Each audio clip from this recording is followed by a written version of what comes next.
Welcome back to Quiet Minds, Rich Lives, the podcast dedicated to exploring the intersection of mental wellness and personal finances. I am excited about today's guest. He goes by Jon Saleswarrior Sansone.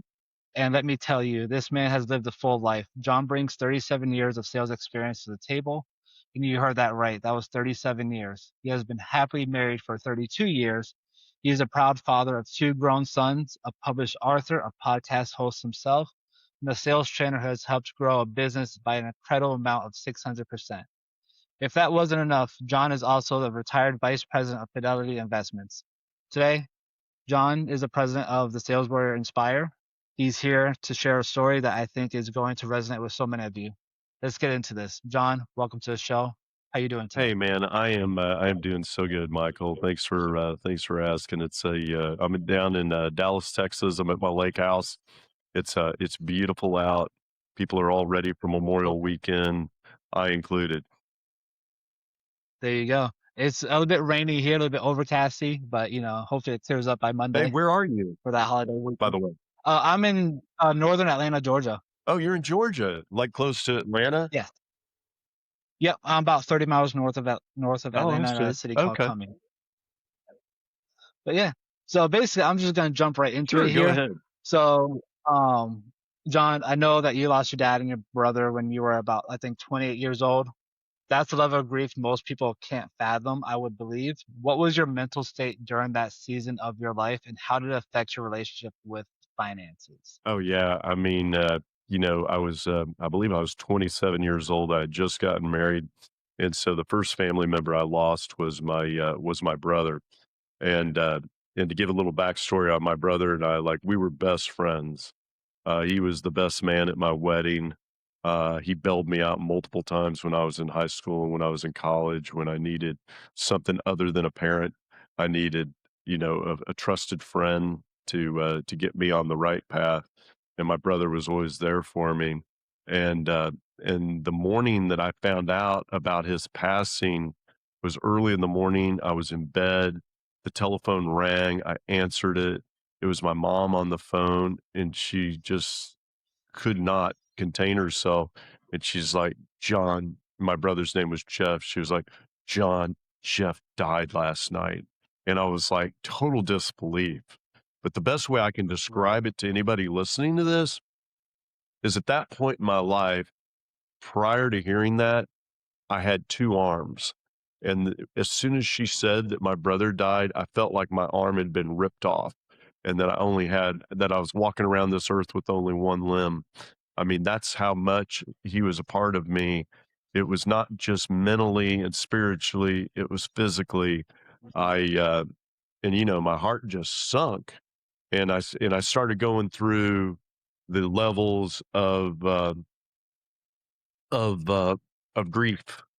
And the first, I think you bounce around the levels of grief. It's good for people to know this.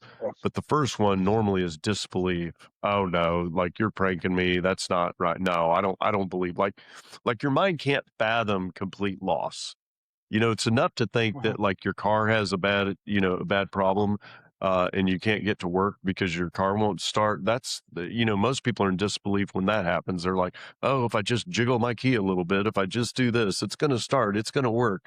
But when you lose a family member, somebody that's been a part of your life since you were a little boy, and Uh-huh. and such a part of your adult life and just your maturing life, you're just in shock and Right. disbelief. So how did that affect my finances? Well, at this point in my life, my finances were not that great.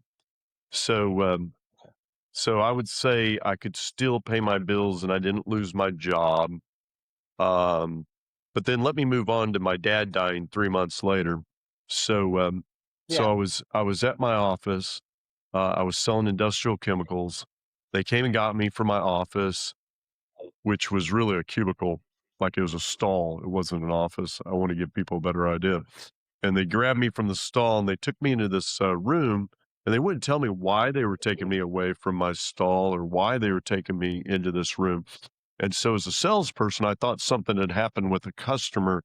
Customer called to complain. They were going to chew me out about it. I didn't know. And they took me into this room, and put me on a telephone that I didn't even know existed in the company, and it was my mom on the other end, and then my mom said, "John, your dad died last night," and then she started crying, or "Your dad died this morning," and then she started crying, and, man, sinking feeling in my chest. I was still grieving for my brother all over again, but I'll tell you, I did not get depressed. I know people will find that, hard to believe that I didn't get depressed. I got extremely pissed Mhm. off. At first, I was in, like, total, disbelief for both my brother and my dad, and I'd just gotten married. So, I was going through, like, this was my 1st year of marriage, and I was going through my 1st year of marriage and having both my brother and my dad die. And just a myriad of thoughts go through your head, um, many of which are like disbelief. But I had to keep myself together both of those times. I had to fly from Dallas to Missouri. I had to attend the funerals. I had to be strong for my family, and and I had to like I went from being the youngest male in my family to being the oldest male in my family. So from like 27 years until 59 years, I'm the oldest male in my family. Right. I'm sure that was not easy to go through. Like you mentioned, there was anger involved. I'm sure there's level of grief in there too. Um, was there a moment where you felt like both your mental health and then does this ever affect your finances in the future or anything like that, or We're going to be was trained just so your you mental can health hitting rock bottom at the so same time? you can use anger few ways. Some people get angry and do Right. nothing. Some people get angry and do a lot of action. I'm going to say I got angry and did a lot of action. I was so pissed off, and I was in a sales gig, and my sales gig required a lot of rejection. And so in some ways I I try to avoid some of that rejection. Just that's natural. You try to avoid the rejection. But when I lost both my brother and my dad, I'm like, you know what?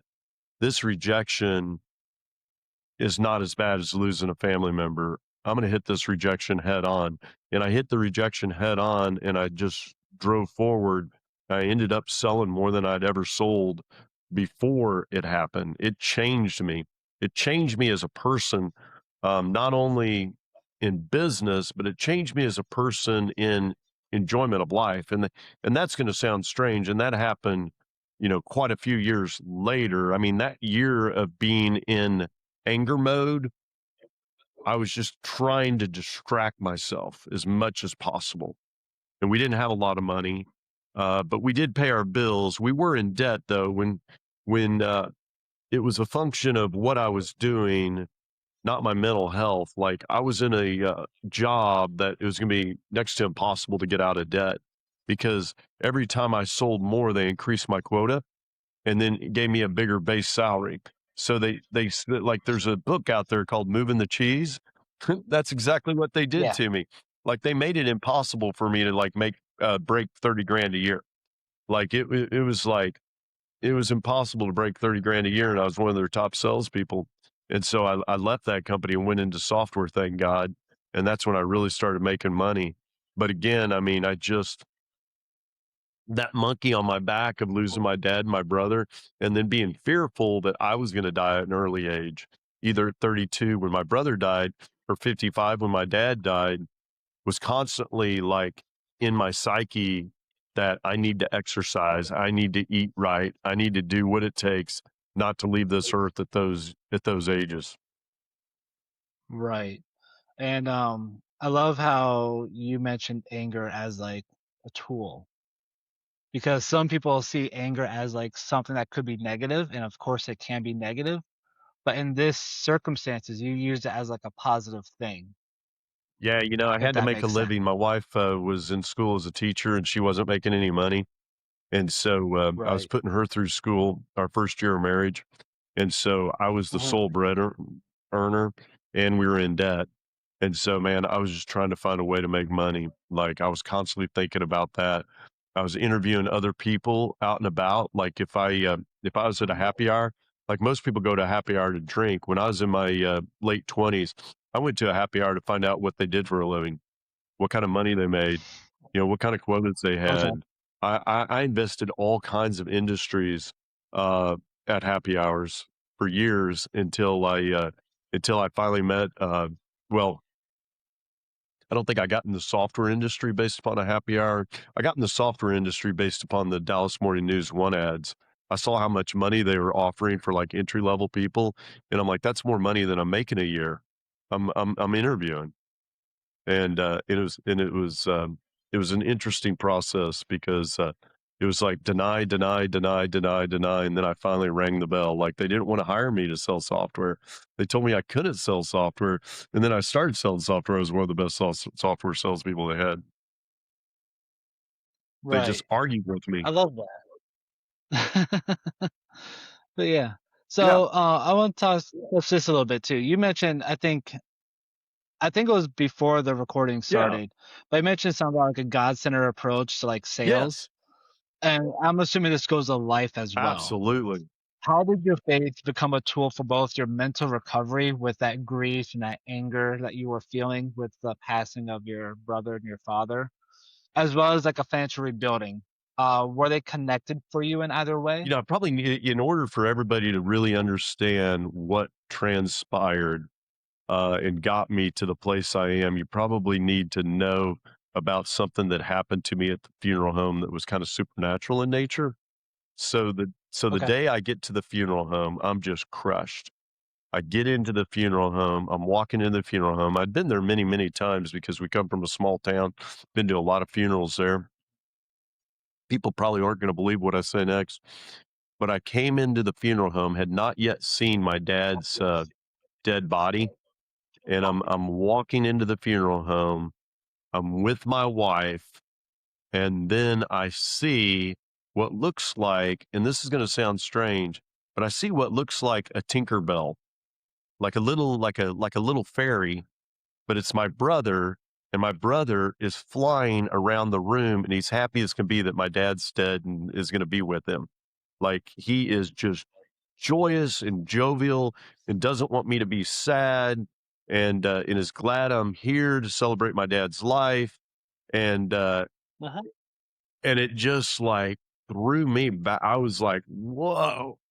Like I'd never ever experienced anything like that. I'm not somebody that talks about things like that. I had never ever Yeah. experienced anything like that.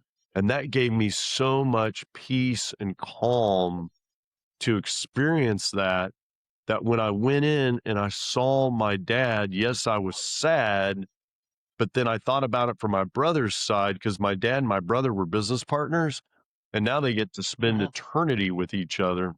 And it was pretty amazing. And that's when, after my brother died and I experienced that supernatural situation, that's when I really started kind of being on the journey of, how can this be good? Like when people hear Right. about it, it's like you got to ask yourself a question. Like it's happened, it's irreversible. I'm not going to bring him back to life.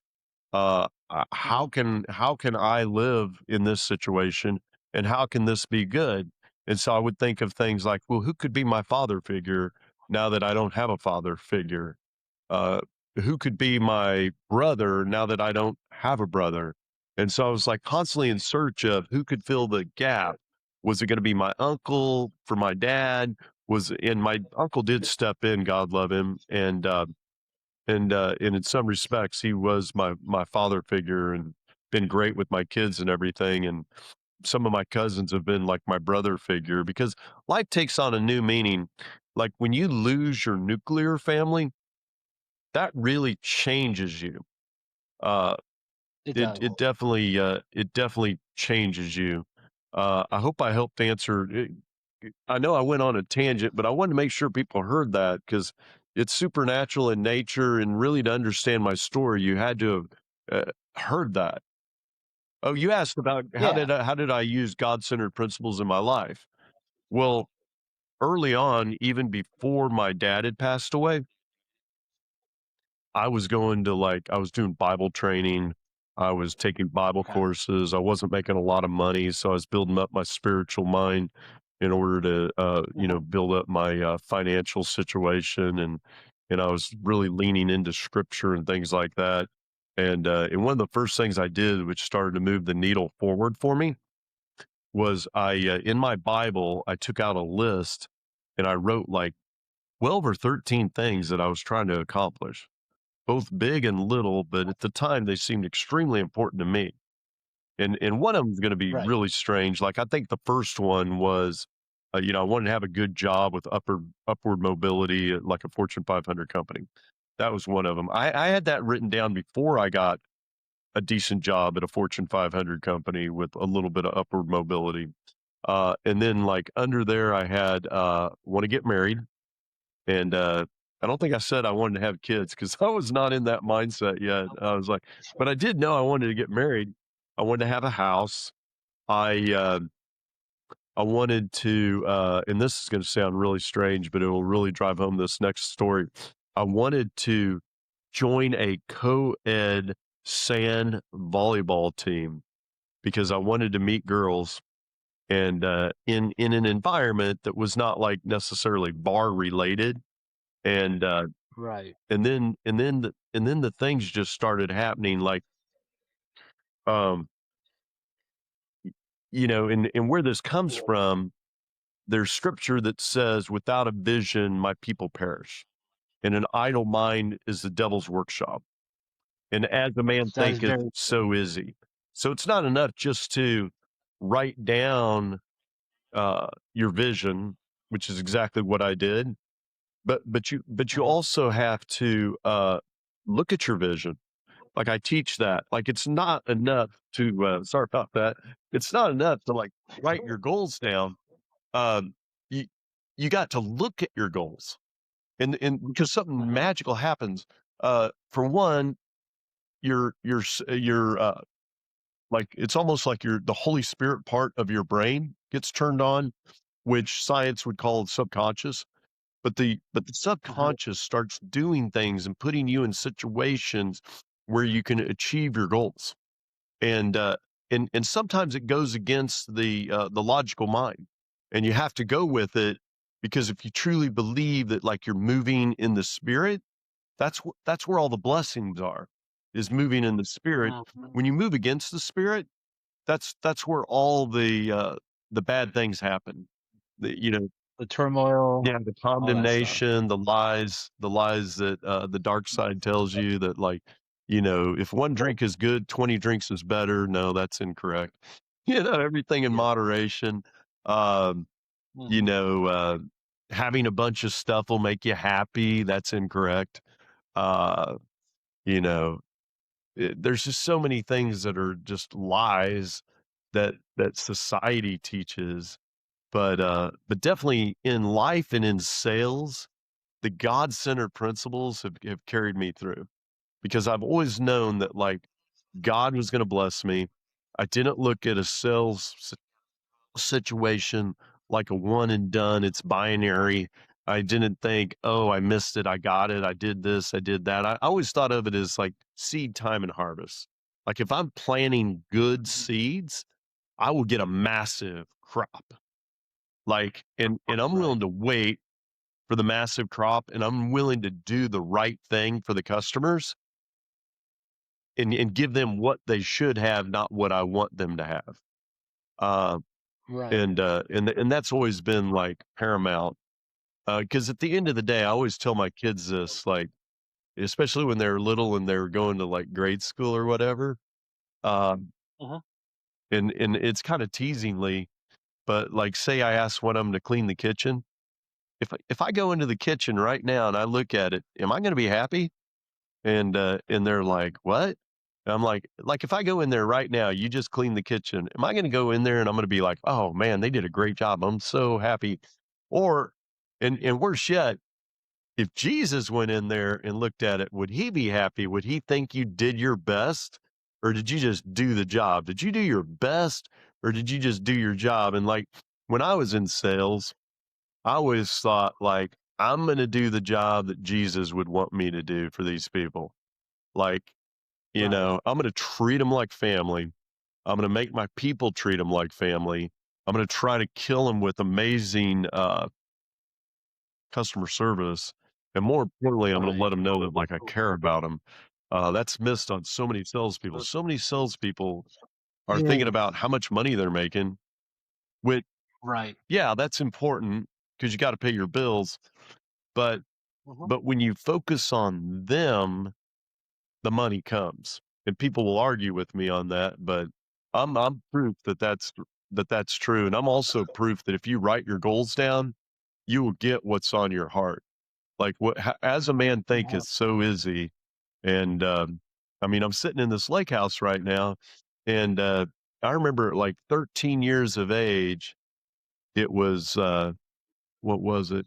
You know, when you got the last weekend before school starts. What is that called?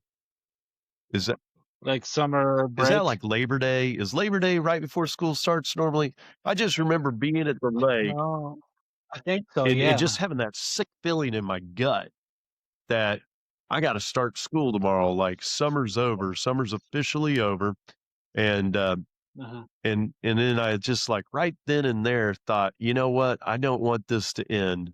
At some point, as an adult, I wanna have a lake house with a boat, be able to have my family out there, be able to celebrate, you know, good times, Yeah. play cards, whatever, cut up," and, that was, like, Mhm. instilled in me. Yeah, like if you make a decision when you're like in a high emotional situation, you're more likely to carry through with that decision than if you make that decision when you're not heightened emotionally, Right. which is I which is can see that. interesting to talk about. But that's why you always see like sales managers pumping their people up and clapping and whatever. Because if you make a decision when you're low from a physical or mental standpoint, like you don't have a lot of endorphins cranking, it's Mhm. unlikely that you're really making that decision.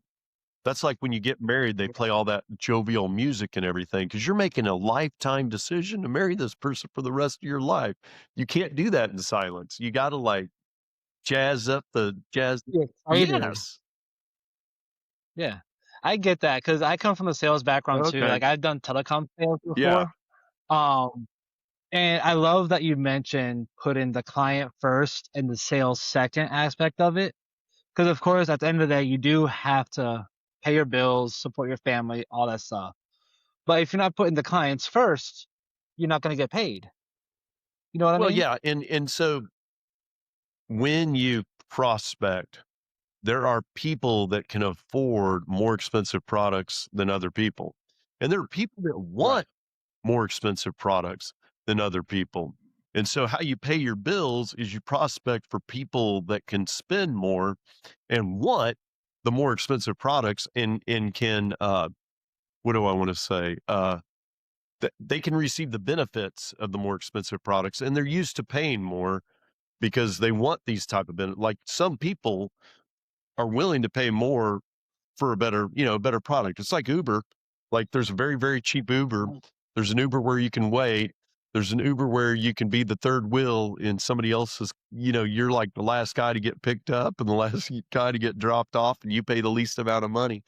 And then there's like Uber Black where like you're basically in a limousine and you pay a lot more for Like it's that, first class. but sometimes people want that and Mhm. and and that's how you do it. Like you give people what they want at the level that they want it at, and but you don't but you don't give somebody something they don't need. And Correct. and that's the key. But God-centered principles will take us very far in this life because God made it so simple. Like, write down your goals. Look at your goals. Have a purpose. Um, pray about your goals. Um, Mhm. and then go and do. Like, get out there. Cause like when I found my wife, I was praying for a wife, but I was dating. Like I was dating like sometimes 3 and 4 times a week, which is hard. Like people are Mhm. like, how did you have that many dates? It's because I had a lot of girlfriends and my girlfriends would get me to date their friends, Right. because then you're being referred and it's a much better situation than just like getting a phone number at a bar. Yep. That phone number might not even beats that person. What's that? That phone number might not even beats that Oh, yeah. individual, that Yeah, person. exactly. That's pretty You know what I mean? scary, So like, it's you're just a like woman and you're giving out your phone number, and we're said, "Don't give exactly. out your address." Yeah, there's nothing good about Yep. that. But Very yeah, bad. you're exactly correct. But yeah, being referred to, but that's like as I was doing that, as I was, like, dating a bunch of girls, I met my wife. And this is kind of Uh-huh. an interesting story. I think I've said it on a few podcasts, but so her and I were, we didn't know each other. And, I had, paid money to go to a singles Christian dance.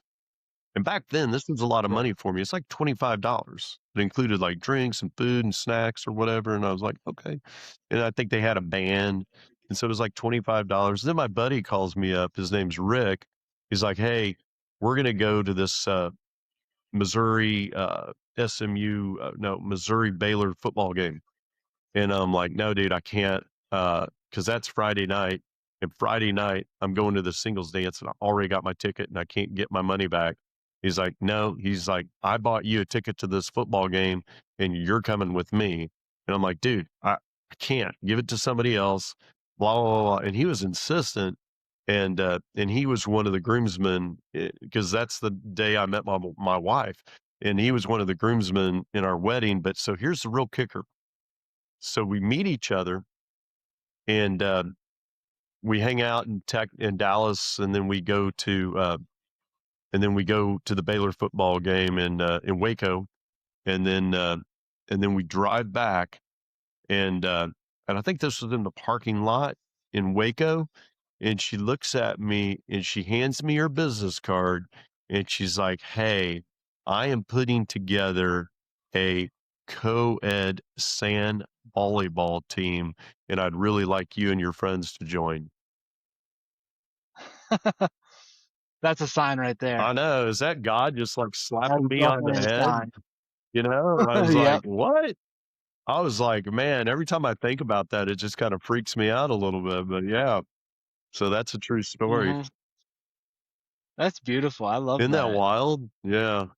It is, and congratulations again. I think it was what, 32 years of being Yeah, we've been married? married 32 years, and, the one thing I would Yeah, say is, like congratulations. What's that? Oh, Congratulations. thanks. I mean, the key is, you gotta come together as a couple, but you also have to have other interests outside of being a Exactly. couple, and the reason being is because it makes the relationship more interesting. Like I'm Mhm. into boating and kayaking, and I'm kind of an outdoorsy guy, and I love, like, fish. I don't like fishing, but I love looking at fish, and I love, like, looking at turtles and snakes and stuff like that, and just being in the Yeah. outdoors. I mean, as long as the snakes aren't close to me, I like being around ducks and geese and just, like, that kinda thing jazzes me to be around nature, and, uh, and she likes horses. And so we've been married 32 years. We've had time to get out of debt. We've had time to, like, make a little money and save a little money. And we set aside some money that so that she could have a horse. And then we set aside some money so that I could have a little lake house. And so we're pursuing our own desires, but, like, sometimes I go out and, care for the horse with her and hang out with her with the horse, and sometimes she comes out to the lake with me. Uh, but when we get together, see, we tend to meet different people in our different circles. And so it Mhm. kinda broadens our scope of, like, just people and stories, and we always have interesting things to say to each other, and that's how you keep a 32-year marriage alive. It's not by, like, sitting in the same living room and watching TV every night together. Yeah. I don't think that's marriage. I think that's just existing. Cohabitation, And yeah. yeah, yeah, yeah, yeah, yeah. Because, my wife and I, we have completely different interests and Oh, okay. things, which, it gives us room to talk about and to Yeah. explore and ask questions and both know each other better. Because as she with her interests, she goes more down that rabbit hole of things like I go down my rabbit hole of interests. Like, she doesn't really care about podcasts. to my knowledge Okay. anyways, besides my Shakespeare and mine.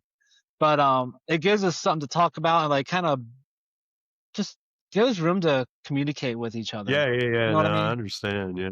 And we've been happily married for 2 years now, and I know it's not comparable to your 32 years, but I would love to make it to 32 plus years too with Yeah, there you go, the man. person. Just focus on each That's the goal other right there. and Yep. you know, don't try to be like don't try to win an argument. No. Try to win in the relationship, not in individual arguments. It's like, Correct. To that relationship, you'll always remember the argument. You'll forget in the matter of weeks or months. yeah, it's so silly the things people argue over, and it's like, that's the one thing about losing 2 major family members. You tend to, like, Mhm. live under a different level of understanding of where you are in life, and so, like, a big Right. thing that's been a part of my life for quite a few years now, ever since my brother and dad died, was life is short. I mean, that's like how I live my life, like, life is short. The other way I live my life is, like, life is for living. So, like, it's like it puts you in the moment, like, when you're doing something, really, really enjoy it and live in it and get something out of it, whatever it might be. It doesn't have to be major, um, but be in the moment. Don't be thinking about what you're doing on Monday, Tuesday, or Wednesday, or at work, or blah blah blah blah. Some committee you're in. Be there in the moment with the people that are important to you because life is short. You don't know how long you have with them. Something else that's kind of wild, Michael, is I think a life is like a football game, and Okay. uh, and I don't know. I played football, and in like right now, I feel like I'm in the latter part of third quarter, heading into fourth quarter. And there are Hmm. people out there that are in like first quarter, second quarter, but how you live like the latter half of third quarter going into fourth quarter should be different than how you live first quarter and second quarter because you have I can see that. what's that? Go ahead.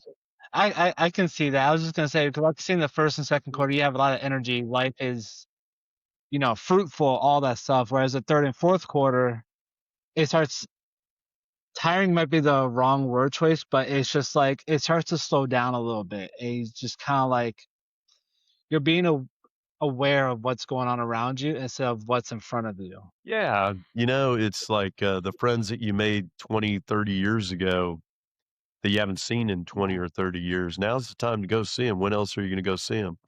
Like now's the time to Right. make time for family, extended family, and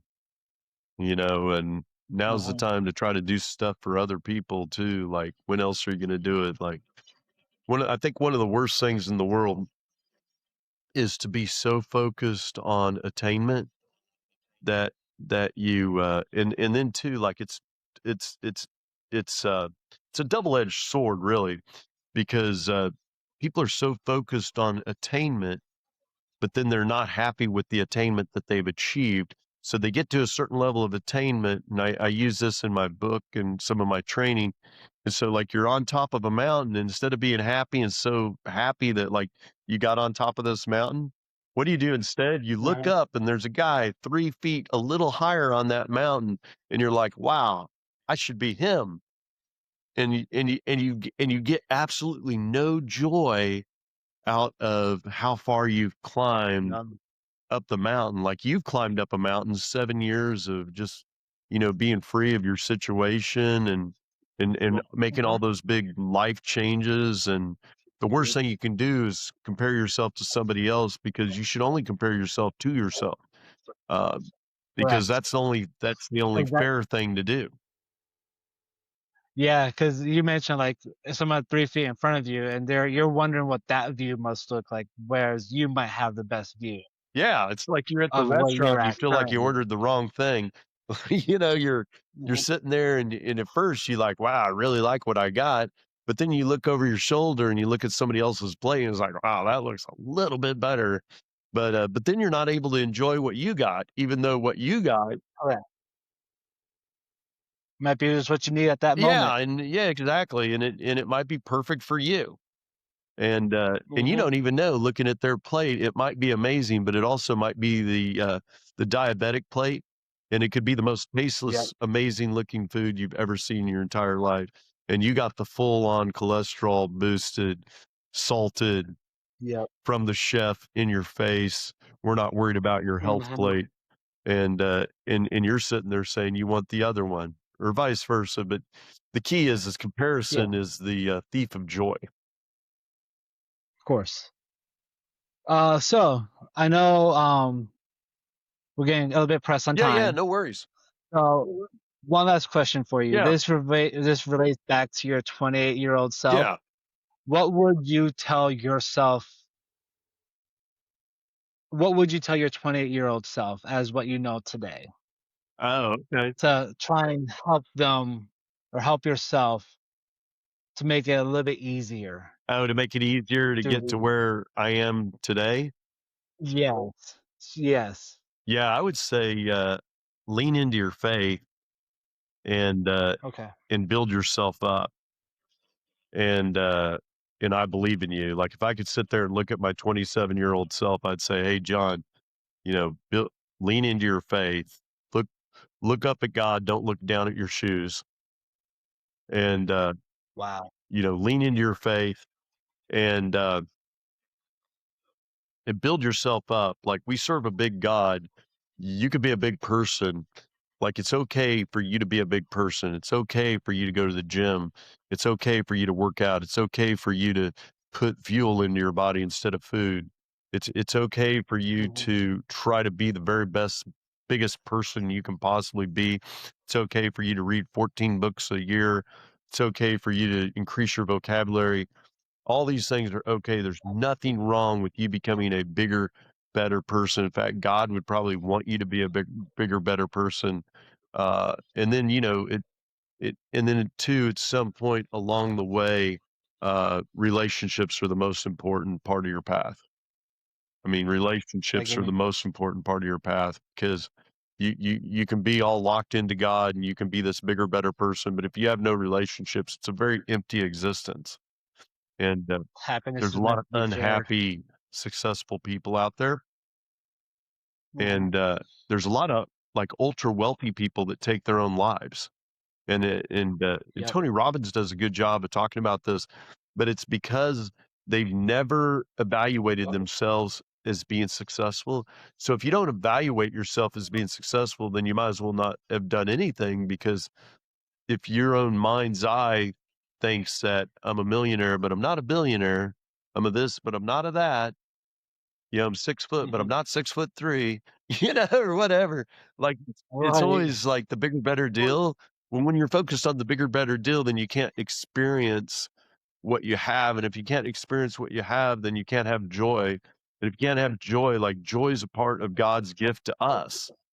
Like, work. God gives us work too. Like, God wants us to work. God wants us to struggle a bit because the biggest joy in accomplishment is a struggle. Like, if you ever read a biography, a boring biography is, well, I wanted to be a singer, and so I I I took my sent one classes or tape into lessons. one company, and the guy heard it at his lunch hour, and he went back and he told everybody how great of a singer I'm gonna be, and then, next thing I know, they fly me to New York, and I get a recording contract, and now I'm a multi-millionaire. No, nobody wants to hear about that. No one can No, hear they wanna hear about that. Taylor They wanna hear Swift. what you went through, what they can take away from it, what they can relate Yeah, have to. you heard the Taylor Swift I story? mean, I have Okay, not, but I do like Taylor okay, Swift. so when Like, I am a little bit of a she Swiftie. was I do like her music. 13 years old, she made a cassette of her playing, like, singing and playing on an acoustic guitar, a cassette, Yeah. proceeded to have her mom take her to Nashville. I don't think she lived in Nashville. Take her to Nashville and No. just go from, like, place to place to place to place, dropping off her cassette. And, saying, "My name's Mhm. Taylor Swift, and I'm gonna be a great singer, songwriter, blah, blah, blah, blah, blah, blah, blah." And just going from and it was like rejected, rejected, rejected, rejected, rejected.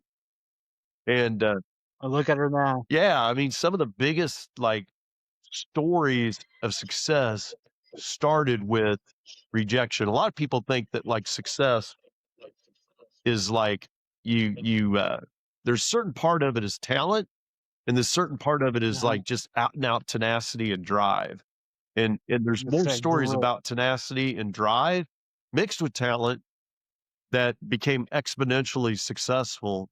Um, I mean, I'm just sitting there thinking about Madonna, but like Madonna, she would just go into a discotheque and take her cassette of her singing.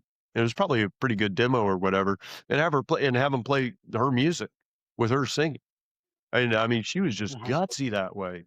And but that's how she got notoriety, and people started saying, "Who's this? Who's this?" Dresses kind of strange. Like you get noticed that way. Like Bob Dylan, kind of the same And way. I'll stand out. Yep. Yep. Yeah. Well, Yeah. John, I do appreciate being on here, and it was an incredible journey that you have gone Oh, through. thanks, man. I want to thank you so much for being on the show. I greatly appreciate it. Where can the audience reach you? Absolutely. So, well, one, I have a podcast myself. It's just on YouTube. It's under John J. And then, Okay. lastly, uh, they can get my course, which is a 50-hour digital course. It's $300, 299, and they get that from saleswarriorinspire.com. It comes with 3 extras, and it comes with the free book if you hit me up on that. Okay. That sounds great. I will leave that all in the description below on this podcast, as well as if anything John has shared today has spoke with you, please reach out. As always, thank you so much for spending time with us here on Quiet Minds Rich Lives. If this episode moved you, please subscribe, leave a review, share with someone who needs to hear it.